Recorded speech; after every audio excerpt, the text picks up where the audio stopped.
Assalamualaikum warahmatullahi wabarakatuh. Waalaikumsalam warahmatullahi wabarakatuh.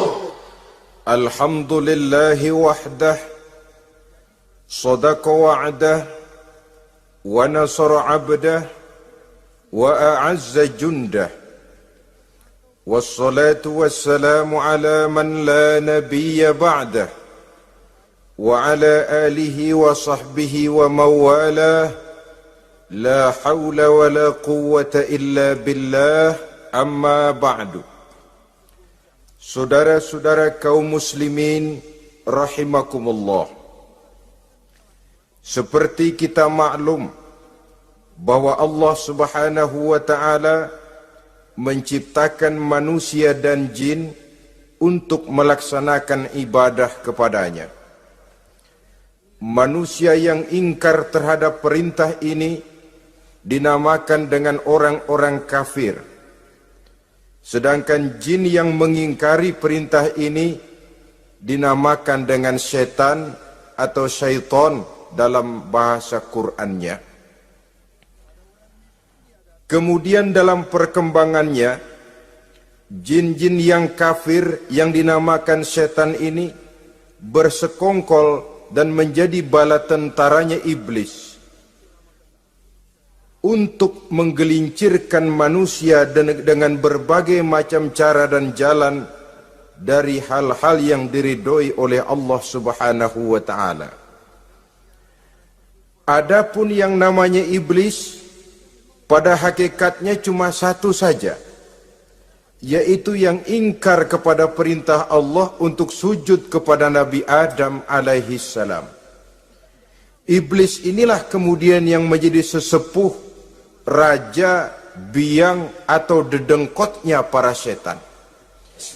Seluruhnya akan tunduk kepada komando iblis, akan taat dan setia kepada perintah iblis untuk mencari teman yang sebanyak-banyaknya guna menemani mereka di neraka nanti. Maka mereka pun melakukan satu proklamasi yang bisa kita baca dalam surah Al-A'raf ayat 16 dan 17, di mana iblis dengan tegas menyatakan, qala fabima aghwaytani la aq'udanna lahum siratakal mustaqim. Wahai Allah, kata iblis, dari sebab engkau telah menghukum saya, dari sebab engkau telah mengusir saya dari sorga, maka saya berjanji akan menipu, akan menggelincirkan mereka, Adam dan keturunannya, dari jalanmu yang lurus. Apa jalan yang lurus? Tidak lain Islam ini. Dengan segala cara dan jalan, iblis dan bala tentaranya akan berusaha menggelincirkan manusia dari jalan yang lurus. Caranya bagaimana? Ayat ke-17 menjawab, "Tsumma la'atiyannahum min ba'di aydihim." Akan kami datangi mereka, akan kami goda mereka dari arah sebelah depan. Kalau cara itu tidak kena, wa min khalfihim, kami goda mereka dari sebelah belakang. Andai kata cara itu pun tidak mempan, wa an aimanihim, dari arah sebelah kanan. Kalaupun itu gagal, wa an syama'ilihim, kami akan datang dari arah sebelah kiri. Pendeknya dari 4 penjuru angin, iblis dan seluruh bala tentaranya yang bernama setan belum akan puas sebelum kita tergelincir dari jalan yang lurus yang diridhoi oleh Allah Subhanahu wa taala. Sebagian ahli tafsir menjelaskan bahwa jika iblis menggoda dari arah depan, yang dimaksud dari depan ini adalah dunia. Sehingga manusia menjadikan dunia sebagai tujuan akhir dari seluruh kegiatan hidupnya. Ia pergi pagi, pulang sore, peras keringat, banting tulang, tidak ada yang dikejar kecuali dunia, dan cuma untuk kepentingan dunia. Dunia yang membuat orang berpaling daripada akhirat. dunia yang membuat orang lupa kepada tujuan penciptaannya, maka dunia termasuk perangkap iblis. Apa isi dunia? Biasanya yang lazim itu 3 ta itu. Harta, tahta, wanita. Itu yang bikin orang jadi sibuk sampai lupa kepada tujuan penciptaannya. Untuk apa dia diciptakan oleh Allah? Ini wa'an min baini aidihim. Kami goda mereka dari arah depan dengan menyodorkan dunia dalam bentuk yang hijau ranau, dunia dalam bentuk yang manis sehingga mereka tenggelam di dalamnya lalu melupakan akhirat. Kalau cara itu juga tidak kena, wa min khalfihim, kami datang dari sebelah belakang, kami lupakan mereka kepada akhirat. Itu mah urusan nanti bagaimana saja. Yang penting yang kita hadapi sekarang apa? Dunia. Akhirat kita belum tahu dan bahkan belum tentu ada. Yang sudah pasti saja kita garap. Melupakan akhirat. Wa an aimanihim, yang dimaksud dari arah sebelah kanan, iblis dan setan selalu menghalang-halangi manusia untuk berbuat kebaikan. Karena kanan adalah lambang kebajikan. Sedangkan an syama'ilihim, kiri adalah lambang kejahatan. Dicegahnya kita berbuat kebajikan dan dibisikannya kita untuk selalu melakukan kejahatan dan kemunkaran. Wala tajidu aktsarahum syakirin, dan akan kamu dapati sedikit sekali di antara manusia yang bersyukur atas nikmat yang telah engkau berikan kepada mereka. Ditanamkan rasa ingkar kepada nikmat. Jika kita tidak kufur iman, dibuatnya kufur nikmat. Mengeluh padahal hidup sudah serba cukup, merasa masih sangat kurang padahal orang lain sudah titik air liurnya melihat keadaan kita. Sedikit sekali di antara mereka yang pandai bersyukur kepada nikmat yang telah engkau berikan itu, ya Allah. Jadi untuk ingkar nikmat, bisikan selalu datang dari iblis. Coba lihat itu, temanmu yang tidak pernah sholat, rezekinya lancar, kamu berhenti saja sholat. Yang tidak pernah ke masjid, pangkatnya naik terus, udah berhenti aja ke masjid. Atau setidak-tidaknya mengeluh dalam hati, Tuhan kayaknya tidak adil, kenapa saya rajin sholat kok rezeki seret bener. Padahal pada dasarnya kalau kita mau berpikir dalam bentuk yang paling mendasar, Allah selalu memberikan yang terbaik untuk kita. Jika begini keadaan kita, inilah yang terbaik buat kita menurut pertimbangan Allah. Jika kita menuntut lebih lagi, mungkin dengan keadaan yang lebih itu kita bisa tergelincir, dan Allah lebih tahu itu.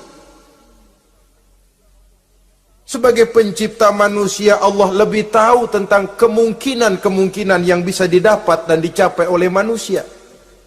Bahasa ringannya, rezeki lu segini aja deh, lu jadi rajin sholat. Kalau rezeki lu melebihan, jadi orang kaya dikit, nanti ngelihat masjid minggir.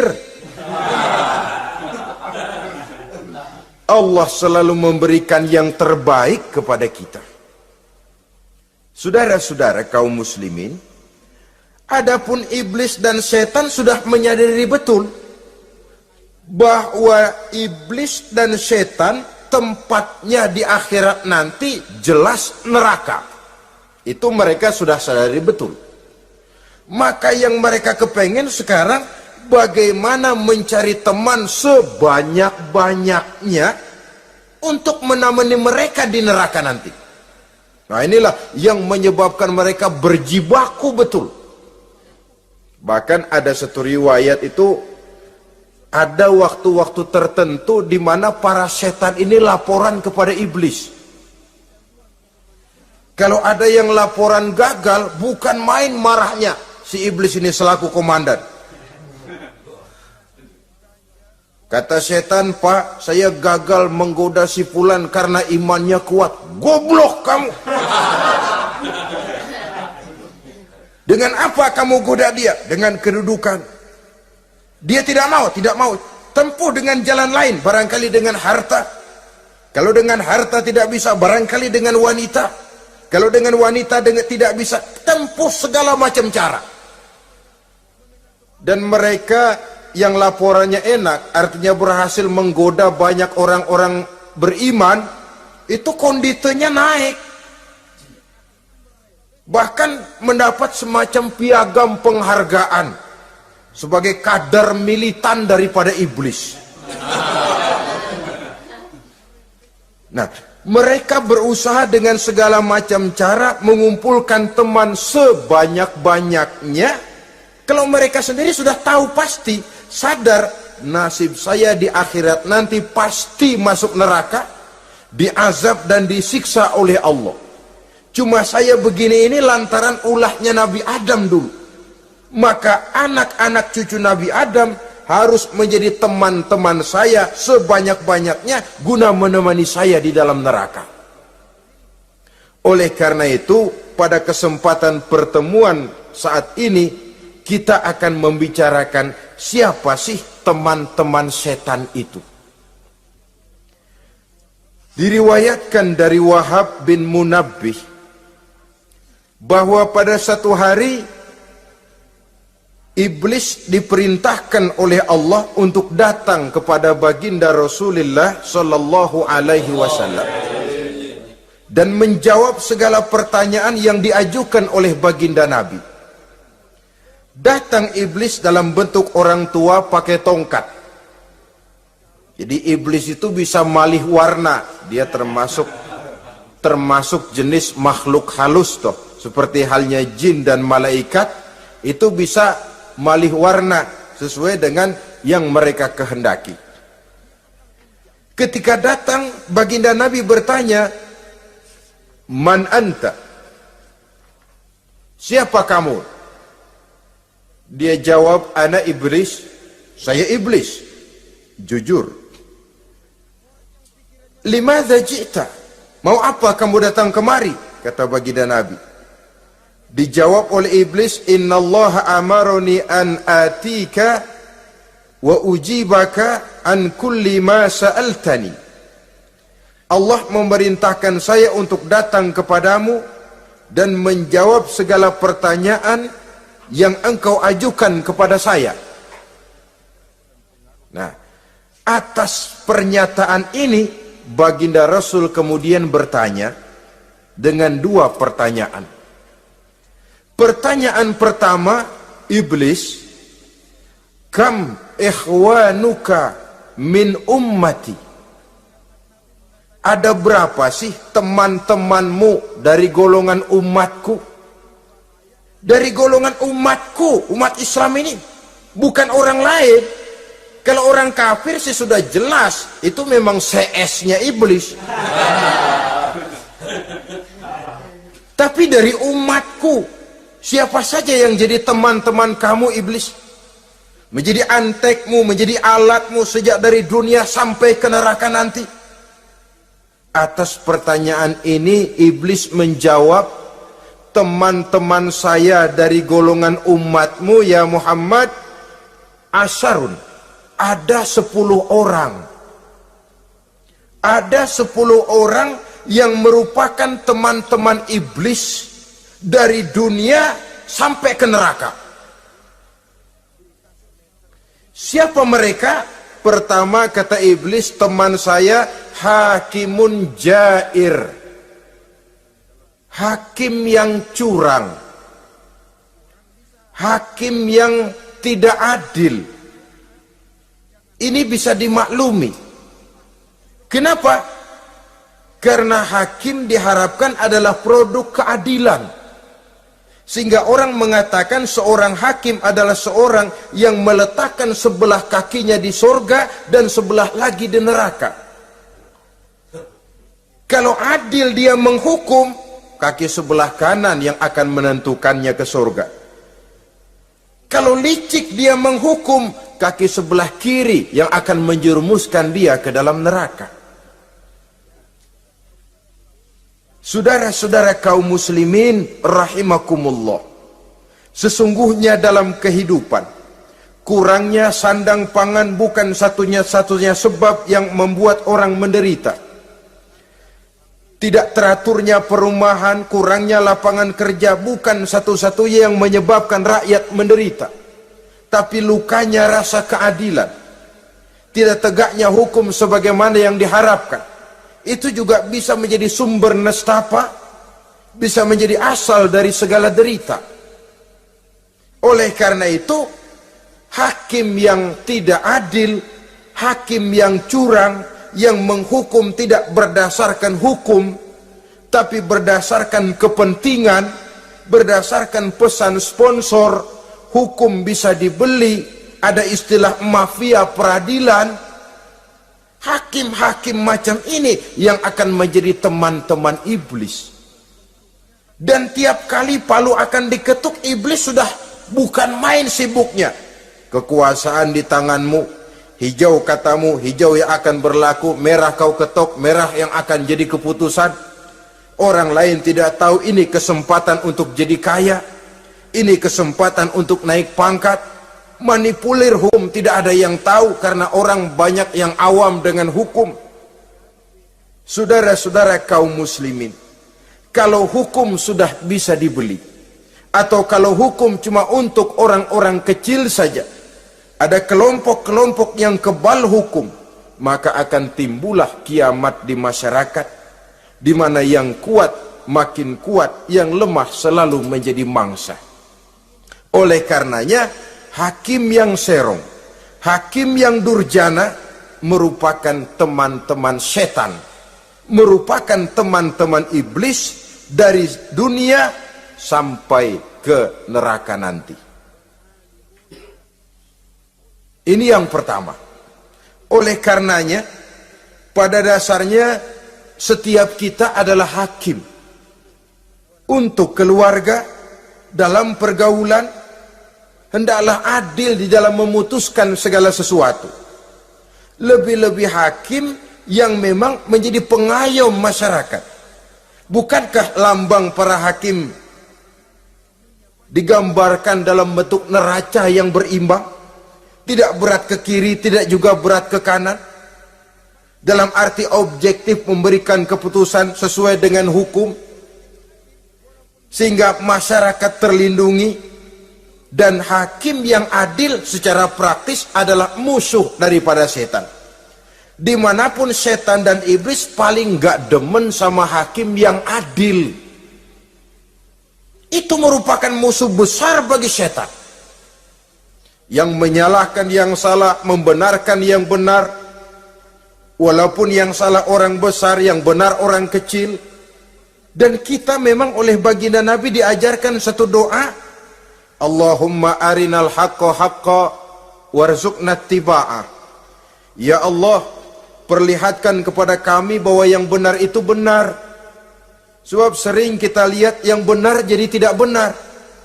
Ini memerlukan kekuatan batin. Yang benar tampakkan kepada kami kebenarannya ya Allah. Sebab sekarang banyak ketidakbenaran yang dikamuflase, banyak ketidakbenaran yang diberikan lipstick sehingga kelihatannya menjadi benar. Ini baik doa ini saya pikir dibaca oleh para hakim. Allahumma arinal haqqa haqqa. Ya Allah, perlihatkan kepada saya bahwa yang benar itu benar. Dan tidak cuma sekedar itu, warzuqni tiba'ah, berikan kekuatan kepada saya untuk mengikuti kebenaran itu. Sebab kadang-kadang terjadi juga dia tahu yang benar itu benar, tapi tidak punya keberanian moral untuk mengatakan bahwa itu benar. Dia tahu itu barang yang hak, tapi tidak terpanggil mengikuti yang hak, tidak punya kekuatan moral untuk mengikutinya. Lalu doa ini pun disambung, wa arinal batila batilan warzuqna ijtinaba. Wahai Allah, perlihatkan kepada kami bahwa yang batil adalah batil, bahwa yang salah adalah salah, bahwa yang munkar adalah munkar. Berikan kepada kami kekuatan untuk menjauhi yang munkar, yang batil, yang zalim. Saudara-saudara kaum muslimin rahimakumullah, Kita sering mencaci kaum pelacur sebagai sampah masyarakat. Tapi sadarkah kita bahwa pelacuran di bidang hukum, pelacuran di bidang intelektual, kadang-kadang pelacuran di bidang agama, dalam arti menjual ayat untuk membela yang salah dan menekan yang benar, ini juga tidak kalah bahayanya dengan prostitusi, pelacur-pelacur yang kita anggap sebagai sampah daripada kehidupan masyarakat itu. Oleh karenanya, maka hakim yang adil merupakan musuh utama daripada iblis dan setan. Mereka akan sibuk sekali kalau seorang hakim sudah berketetapan untuk melahirkan keputusan hukum yang seadil-adilnya. Ini yang pertama, teman setan adalah hakim yang nyeleweng, yang tidak adil. Yang kedua, teman saya, kata iblis, ghaniyun mutakabbir, orang kaya yang sombong. Orang kaya sombong itu teman setan. Orang miskin sombong itu lebih teman lagi tuh. Sebab ini sudah kelewatan. Kalau orang kaya sombong barangkali masih lumayan lah, memang kaya. Tapi kalau sudah miskin sombong, minta ampun. Orang kaya yang sombong adalah musuh iblis. Sebab pada hakikatnya tidak ada yang kaya dalam kehidupan ini kalau sudah bercermin kepada apa sih yang kita punya. Nabi Sulaiman karena merasa menguasai antara masyrik dan maghrib, satu hari pernah mohon izin kepada Allah. Ya Allah, saya mohon izin kepadamu untuk memberikan makan kepada seluruh makhluk-makhlukmu sekedar satu hari saja. Baik, satu hari Nabi Sulaiman mau menjamin menanggung makannya semua makhluk karena merasa kaya. Baik, kata Allah. Lalu sibuklah Nabi Sulaiman mengadakan persiapan. Seluruh bala tentaranya, jin, binatang dikumpulkan, mengumpulkan makanan yang sebanyak-banyaknya, diatur di satu lapangan yang sangat luas. Sebab ini yang mau makan tentu tidak sedikit. Sudah selesai persiapan, kata Allah, sudah selesai Sulaiman? Sudah, ya Allah. Nah, aku mulai dari makhlukku yang paling di bawah, ikan. Ikan Nun dipanggil oleh Allah. Rezekimu hari ini mau ditanggung Sulaiman. Naik, makan. Naik ikan ini. Sekali makan seluruh persiapan habis. Goleng kepala Nabi Sulaiman, beliau sadar lalu sujud, maha kaya engkau ya Allah. Boro-boro nanggung makanan semua makhluk hidup sehari, ikan satu enggak keurusan. Ini baru sekali makan, bagaimana nambahnya? Jadi apa sih yang kita anggap kaya ini? Maka orang kaya yang sombong pada hakikatnya kacang yang lupa akan kulitnya. Tidak ada yang kita bawa pada saat kita terlahir ke alam ini, sebagaimana juga tidak ada yang kita bawa pada saat kita meninggalkan alam ini. Harta kita akan pindah nama. Sebab itu yang perlu kita jaga pada hakikatnya tidak lain nilai-nilai iman, sebab ini yang akan kita bawa. Cuma ironinya, karena iman itu abstrak, bukan benda, orang yang kehilangan iman tidak pernah ribut. Sebaliknya, karena harta itu materi, benda konkret, orang yang kehilangan harta cepat merasa, cepat ribut.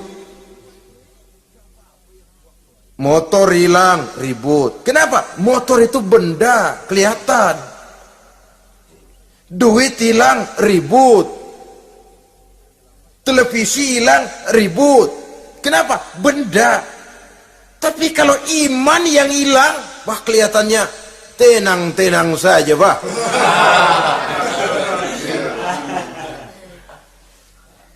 Padahal ini usaha iblis, bagaimana orang kehilangan iman, menjadi kafir, masuk grup dia untuk menemani dia di dalam neraka nanti.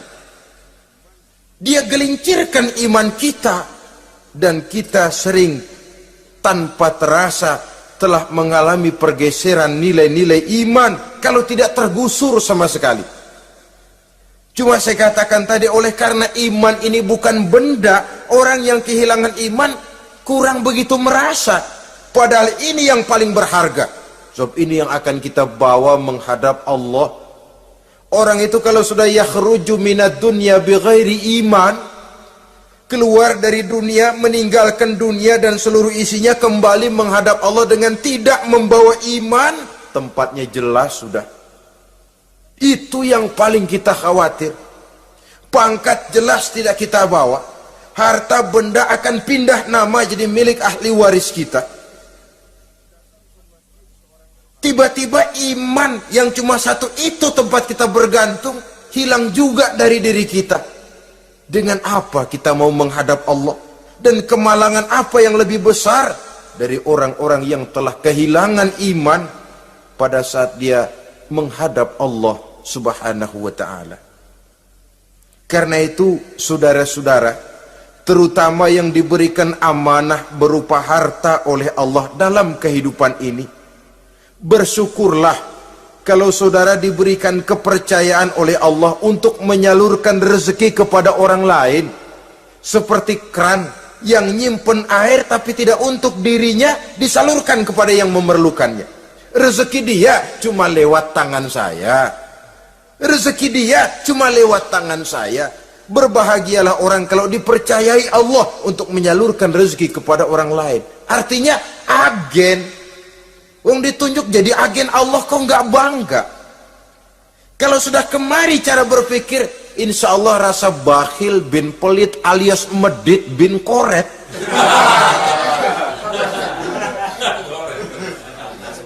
Itu insya Allah nggak ada.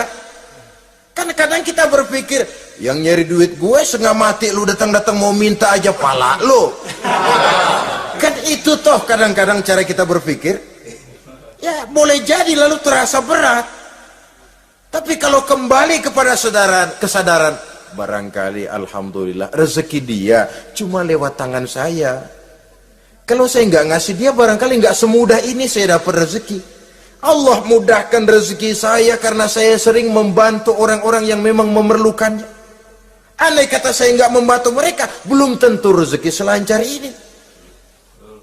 Tidak lalu enak aja, peras keringat gua banting tulang, pergi pagi pulang sore, lu datang-datang nada aja.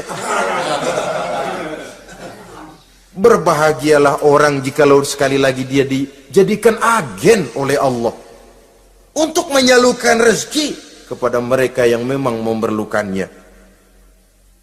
Kalau tidak ke arah itu kita berpikir, yang timbul bakhil.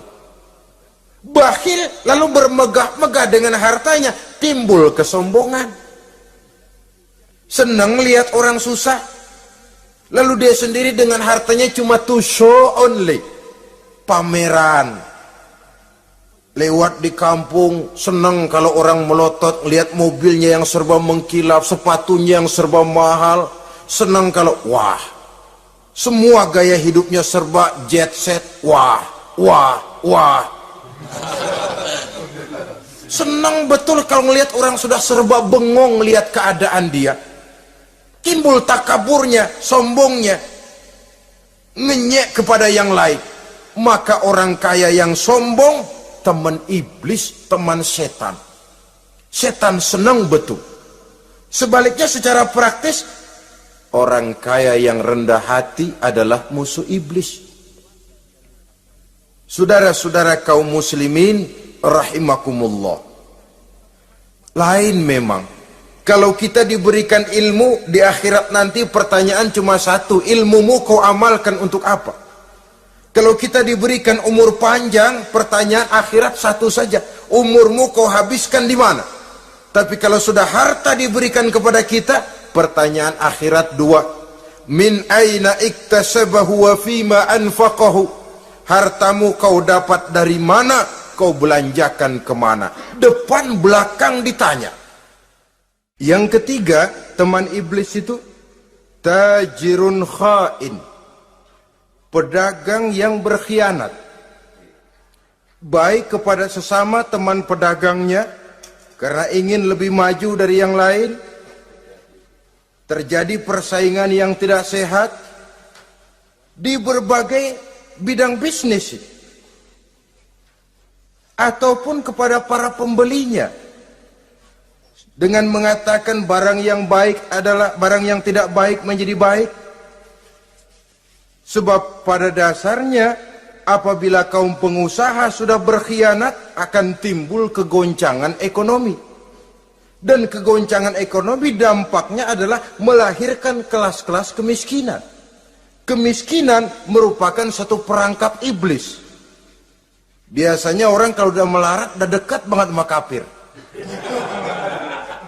Kalau tidak dilatar belakangi oleh nilai iman yang kuat. Udah melarat, udah dekat benar dah sama kafir. Apalagi iblis ini menggodanya, pandai dia. Kepada orang miskin dia datang dengan bujukan materi. Kepada yang cukup hartanya dia datang dengan bisikan lain. Pendeknya iblis dan setan itu kalau ibarat tukang joget, dia ngerti betul irama kendang.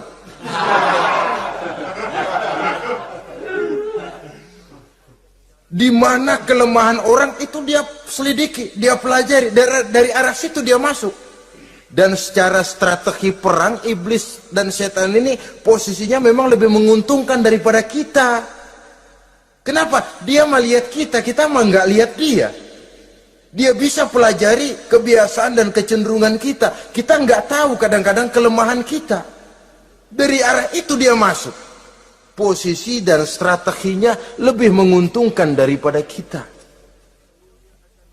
Saudara-saudara kaum muslimin rahimakumullah.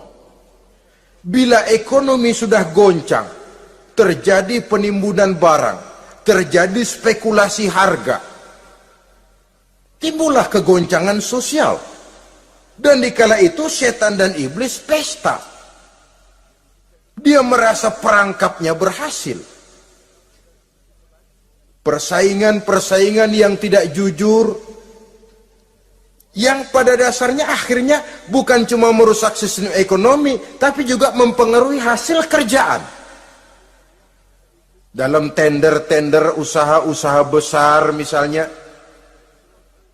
oleh karena mengajar supaya dia yang mendapat proyek, dia tidak segan sogok sini, suap sana, semir sana, usap sini. Tinggal untungnya sedikit dan dia harus dapat untung besar. Akhirnya apa? Proyek yang dikerjakan cuma asal sekedar jadi. Tidak seperti standar yang ditetapkan lagi.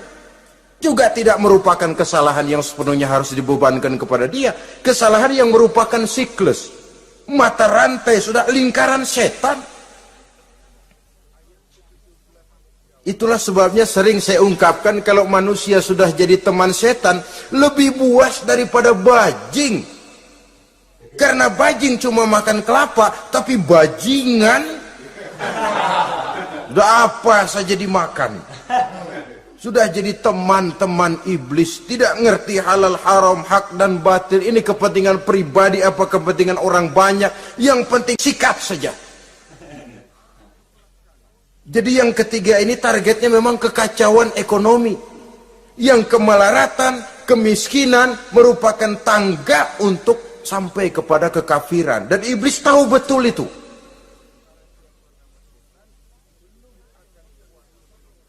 Lain misalnya contoh yang diberikan oleh Rasul. Rasul kan pernah dagang di kala remaja itu. Membawa dagangannya Siti Khadijah. Kain. Beliau dagang kain. Berapa kain ini? Oh, kalau ini Saya ambil dari Ibu Khadijah 25 rupiah. Saudara mau beli saya berapa terserah asal saya ada untungnya. Dan kalau modalnya 25, betul-betul beliau bilang 25. Jujur. Kita kan enggak, udah bohong campur sumpah lagi.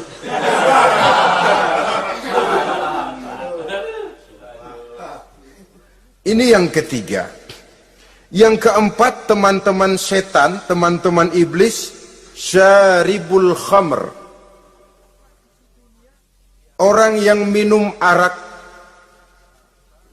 pemabuk, itu teman setan. Bahkan divonis tidak beriman orang yang pada saat meninggal dunia di dalam perutnya itu masih ada khamr. Tidak beriman divonis. Jadi dalam satu pesta di mana disediakan minuman-minuman keras, iblis itu sudah masang perangkap. Dan bila minuman itu dihampiri orang, dia mulai senang, wajahnya berseri-seri. Kalau minuman dituang ke gelas, dia tepuk tangan. Bila minuman mulai mengalir ke tenggorokan, dia jijimprakan iblis. Girang bukan main.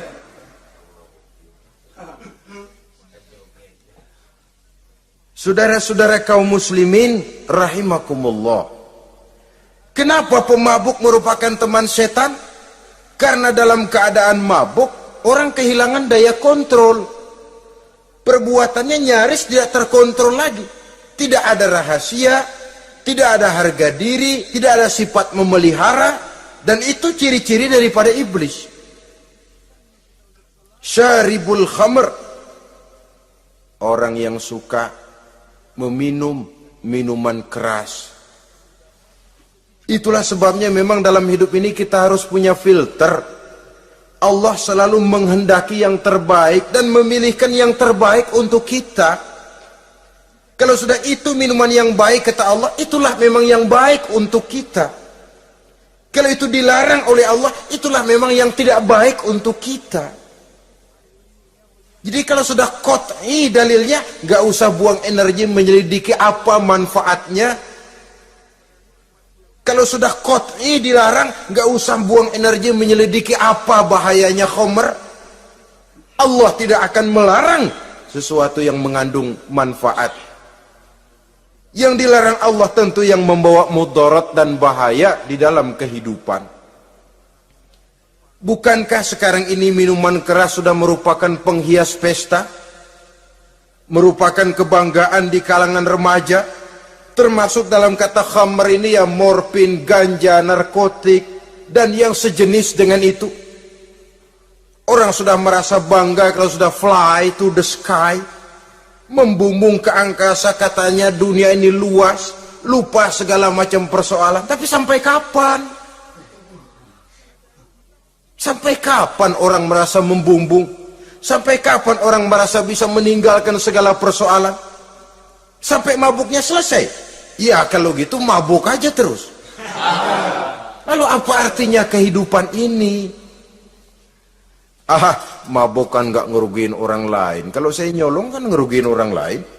Kalau saya korupsi ngerugiin orang lain. Kalau saya zina jelas ada orang lain yang dirugikan.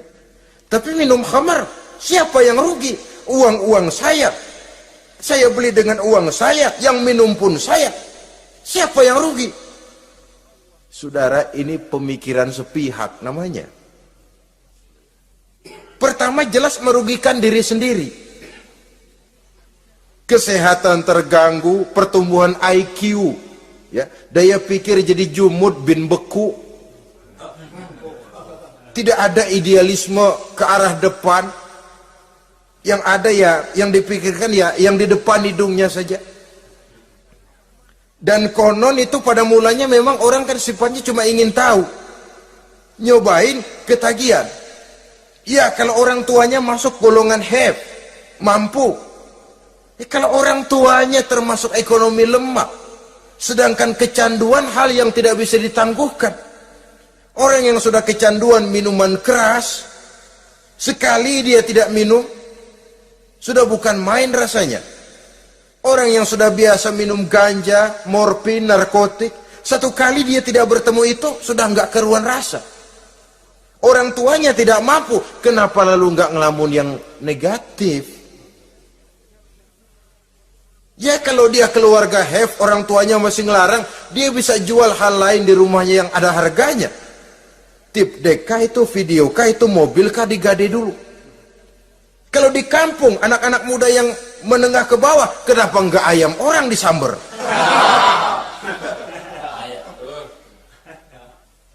Terjadilah perbuatan negatif yang akhirnya merembet kepada merugikan orang lain.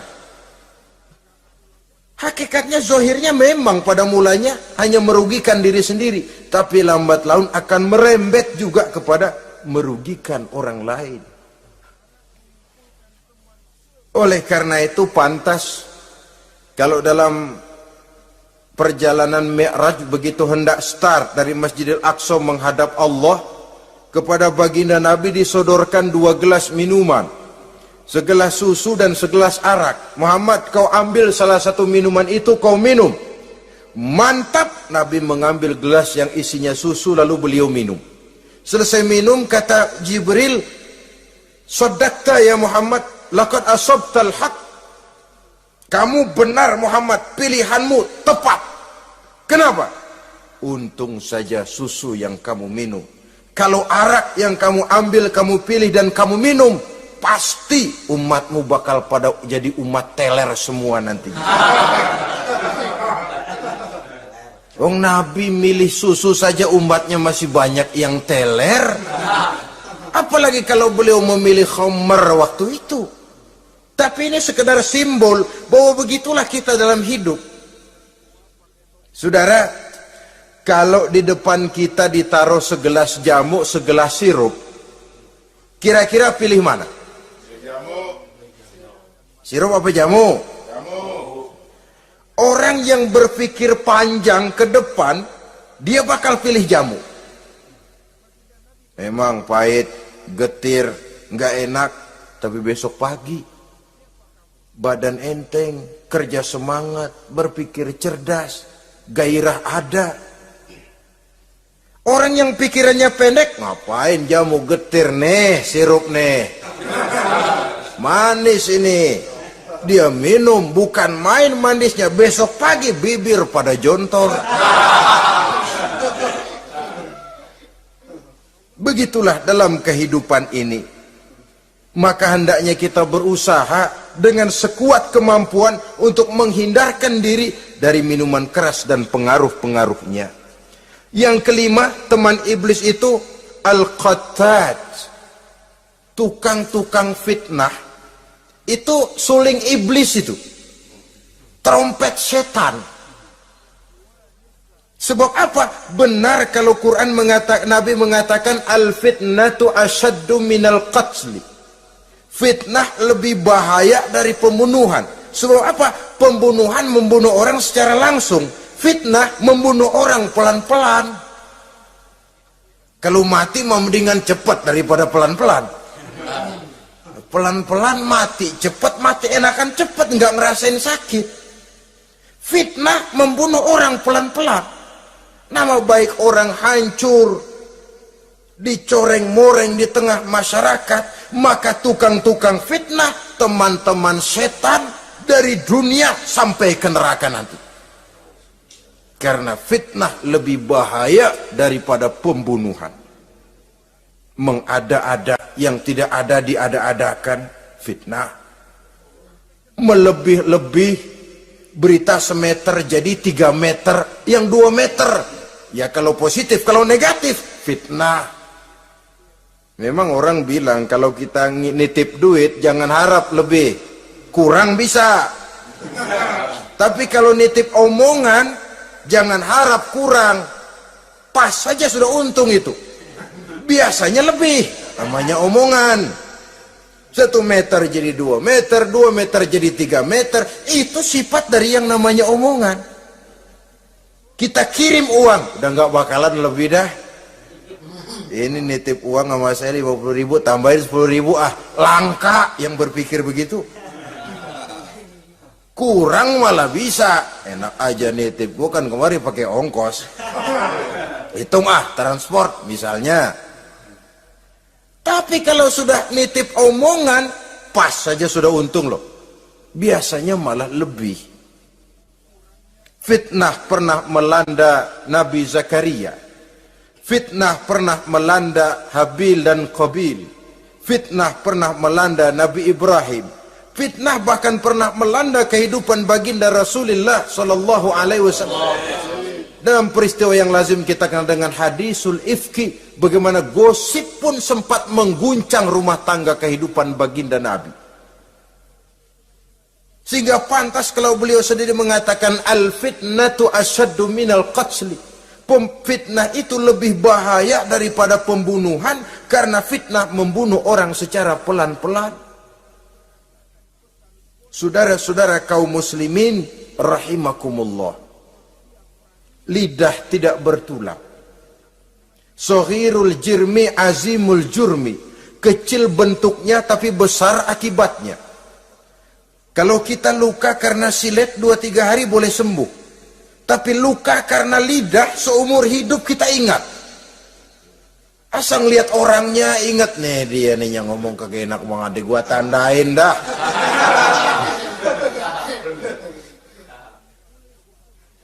Itulah sebabnya pepatah bilang salamatul insan fi hifzil lisan. Orang akan selamat jikalau dia pandai menjaga lidahnya. Saudara-saudara kaum muslimin, yang keenam, teman setan sahibur riya. Orang yang riya, beramal cuma to show only, supaya ingin dipuji orang, ingin dilihat orang. Riya namanya. Tidak ada ikhlas. Sebab kata Imam Ghazali, an-nasu kulluhum niyamun illal alimun, wal alimuna an-nasu kulluhum mauta illal alimun, wal alimuna niyamun illal amilun, wal amiluna mughtarruna illal mukhlisun. Manusia itu pada hakikatnya mati kecuali orang alim. Orang alim sekalipun hidup hakikatnya adalah tidur, kecuali orang yang mengamalkan ilmunya. Dan orang yang mengamalkan ilmunya banyak yang tertipu, kecuali orang yang ikhlas. Tepat ini fatwa Imam Ghazali. Manusia hakikatnya tidur kecuali orang yang alim. Orang yang alim walaupun hidup tapi tidur. Hidup tidur, ya nggak bisa berbuat banyak, kecuali orang yang mengamalkan ilmunya. Dan orang yang mengamalkan ilmunya banyak yang tertipu, kecuali yang ikhlas. Jadi kalau amal itu adalah jasad, ikhlas itu adalah ruh. Amal tanpa ikhlas patung. Patung tidak bisa berkembang, tidak bisa berbuat banyak, namanya patung. Itu amal tanpa ikhlas. Ini termasuk penyakit batin toh, ikhlas, riya, ujub, sum'ah, penyakit kepengen didengar orang, penyakit kepengen dilihat orang. Wah, kalau sembayangnya dilihat orang mantap betul, kayak besok mau mati. Tapi kalau sudah sembayang nggak dilihat orang, wah kilat khusus, cepat bukan main. Riya. Ini yang menghancurkan amal ini nggak terasa. Sifat kita sendiri. Riya ini menggeragoti amal. Sebagaimana api menggeragoti kayu bakar. Yang ketujuh. Teman setan akilu malil yatim. Orang yang memakan harta anak yatim. Itu setan senang betul itu. Dia bisikan, nah, kau kan ngurus anak yatim. Kau sudah menanamkan budi kepada mereka. Jadi wajar kalau kau ambil bagian. Mula-mula memang dalam batas yang wajar. Makin lama malah berebut sama yatimnya. Makin kesonoin, yatimnya malah nggak keduman, panitianya yang kenyang. Akilu malil yatim, orang yang memakan harta anak yatim secara zalim, ini merupakan teman setan. Sebaliknya, orang yang melindungi anak yatim, kata Nabi, seperti dua jari ini dengan aku di akhirat nanti. Dekat derajatnya dengan Rasul. Yang kedelapan, teman setan al-mutahawinu bis shalah. Orang yang nganggap enteng sholat, ngenteng-ngentengin sholat. Nanti aja dah, kalau udah tua-tuaan, sembahyang mah gampang, saban sehari ada. Kalau ini nih tinju jarang-jarang. Al-mutahawin, ngenteng-ngentengin. Pada dasarnya agama itu mudah, jangan dipersulit, tapi juga jangan dipermudah. Agama itu tidak berat, jangan diberat-beratin, tapi juga jangan dienteng-entengin. So yang enteng kalau kita entengin akhirnya menganggap remeh. Mulanya memang sedikit, makin lama makin banyak, makin lama makin banyak, makin bertumpuk. Apalagi kalau sadar kita sholat adalah tiang daripada agama. Bagaimana rumah akan tegak tanpa tiang yang kuat? Bagaimana agama akan tegak dalam diri seseorang kalau sholatnya dia enteng-entengi? Jangankan yang sunnah, yang wajib saja. Kadang-kadang tutup lubang gali lubang. Padahal itu merupakan tiang pokok. Rumah itu untuk kuat harus ada tiang-tiang tambahan. Tiang tambahan ini ya nawafil, ya rawatib, solat-solat sunnah itu. Itu untuk menjaga stabilitas temperatur batin kita kepada Allah. Al-mutahawinu bis shalah. Jadi kalau sudah masuk waktu beduk misalnya berbunyi, azan berkumandang, iblis mulai menyebar bala tentaranya. Pasukan siap.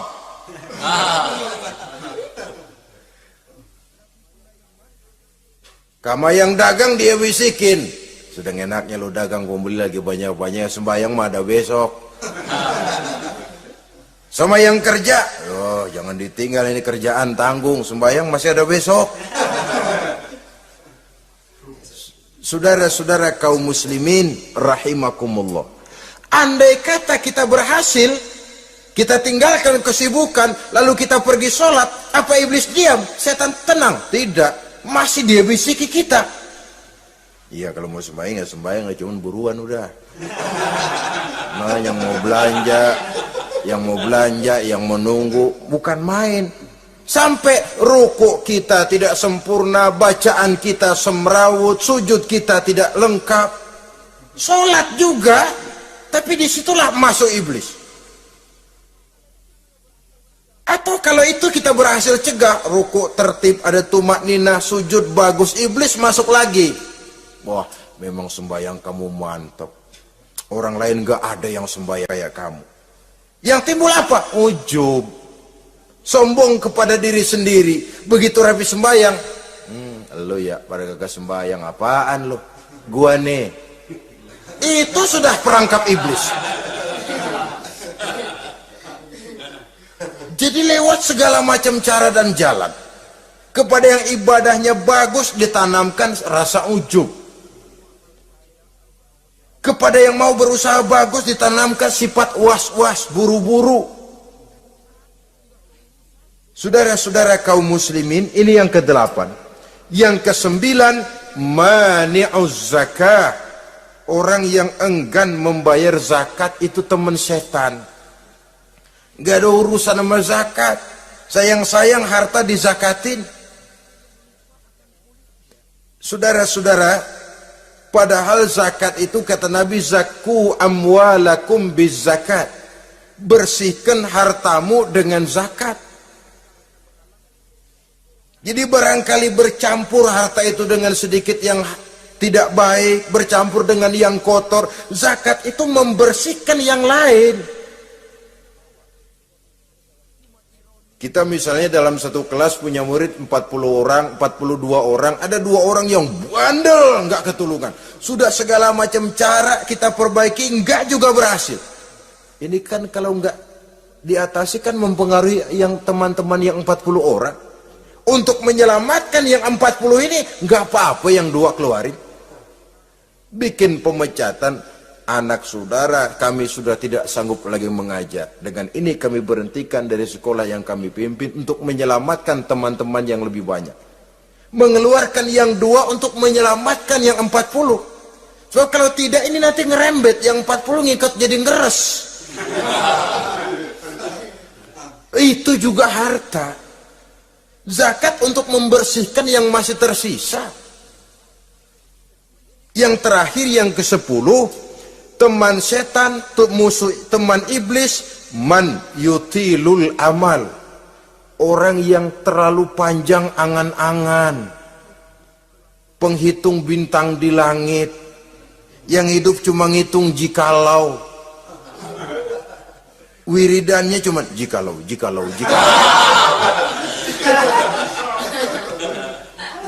Tidak pernah mau berbuat, cuma angan-angan kelewat panjang. Yang ngelamun kan nggak ada sekolahan, ya siapa juga bisa ngelamun. Orang bukan tidak boleh bercita-cita, bahkan cita-cita yang mendorong kita untuk bergairah dalam kehidupan. Tapi kalau cita-cita tanpa langkah konkret, yang penting kan punya kemauan, lebihnya tawakal, nggak cukup. Pernah datang ke masjid seorang sahabat. Begitu sampai dia turun dari onta langsung menghadap baginda Nabi. Nabi tanya, ontamu udah diikat belum? Belum ya Rasul. Kenapa? Saya tawakal kepada Allah. Tuh orang diomelin sama Nabi. Ikat dulu, habis gitu baru tawakal. Betul toh. Ikat dulu tuh onta, lebihnya baru tawakal. Kalau udah diikat masih lari juga, itu tawakal. Lah belum diikat udah tawakal. Orang yang terlalu panjang angan-angan, yang akhirnya kalau tidak merusak cara berpikirnya, akan mendorong dia kepada perbuatan yang negatif untuk mewujudkan angan-angannya itu. Macam misalnya ya, pakaian kepengen bagus, harta mau banyak, usaha ogah, kerja capek sedikit tidak mau, kepengen seperti orang-orang, lalu ngelamun. Kalau tidak jadi gila, ya merusak perbuatannya. Kan berapa banyak orang yang kepengen kaya gagal lalu jadi sableng. Kertas koran ditumpukin, dikantongin, dia kira gepokan duit. Hawanya duit udah banyak aja. Tulul amal, terlalu panjang angan-angan. Nah, saudara-saudara, kalau kita sudah tahu itulah teman-teman setan, teman-teman iblis, mari kita berusaha jangan termasuk salah satu di antara 10 orang yang menjadi teman-teman iblis ini. Lalu cara untuk mengatasinya bagaimana?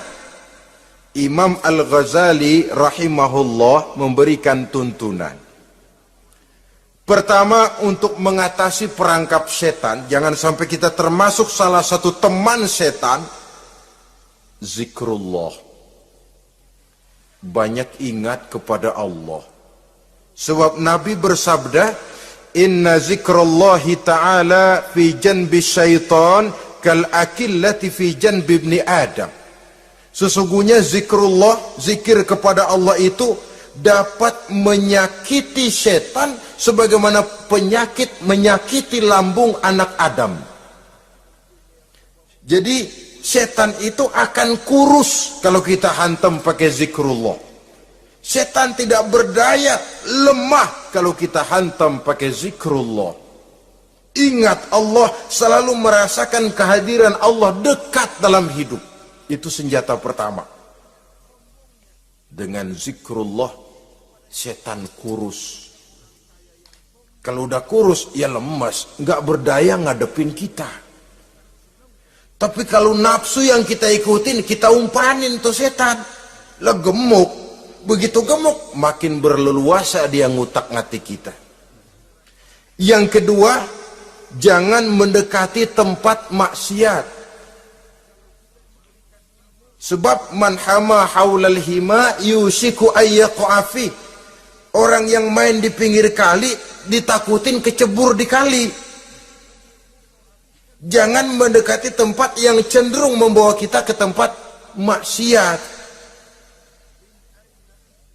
Saudara-saudara, yang ketiga, mengosongkan perut. Dalam arti rajin puasa, puasa sunnah. Kata Nabi, inna syaitan yajri min ibni adam majrad dam fadayyiku majariyahu bil ju'. Setan mengalir dalam diri manusia seperti mengalirnya darah. Maka persempit jalan setan dengan apa? Bil ju', dengan memperbanyak lapar. Bukan memperturutkan syahwat. Pantas kalau Nabi bilang, saya adalah sekelompok orang yang tidak makan kecuali kalau kami lapar. Dan kalau kami makan, tidaklah sampai kekenyangan. Bukan enggak kenyang, tapi enggak kekenyangan. Yang terakhir kata Imam Ghazali, hendaknya kita selalu ingat bahwa tujuan iblis dan setan adalah menjerumuskan manusia, menyengsarakan manusia, supaya kita menjadi teman mereka di neraka nanti. Kalau ingat itu, insya Allah kita bisa mengerem diri. Nah, inilah saja yang dapat kita sampaikan pada pertemuan kali ini. Mudah-mudahan ada manfaatnya. Terima kasih dan mohon maaf. Usikum wa nafsi bitaqwallah. Wassalamualaikum warahmatullahi wabarakatuh. Waalaikumsalam warahmatullahi wabarakatuh. Thank you.